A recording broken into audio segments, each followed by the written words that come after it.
Now what about interacting with our data? We're not going to call schema.execute again. Instead, we're going to use a GraphQL IDE called GraphiQL.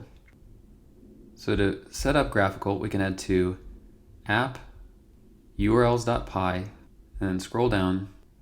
And to bring in GraphiQL, we need to from graphene_django.views import GraphQL view. Then we need to add another URL pattern so we can actually visit GraphiQL. And this path will be to GraphQL and ending in a /. And next to the path, we'll pass in GraphQL view.asView, and to that pass an argument GraphiQL set to true. This by itself will display our graphical interface. However, we want to add one more import that's going to allow us to use different clients to interact with our data.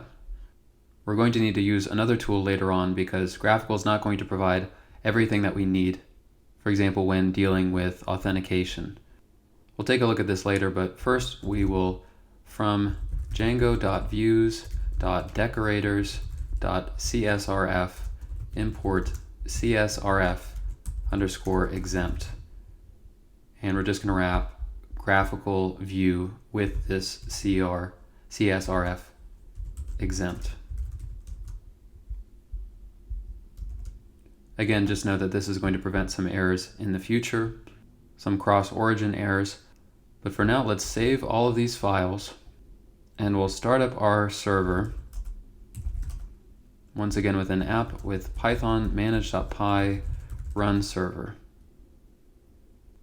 So now, if we head to localhost 8000 /GraphQL /, we should get our graphical interface. So to execute our one query, let's take a look at the Documentation Explorer. We can see we have a root type of query, so that was correctly set up. And if we click on query, we have one field, one query, tracks, and that returns a list of data of type track type, again corresponding with the name of our class that we set up within tracks/schema.py and inherits the track model track type.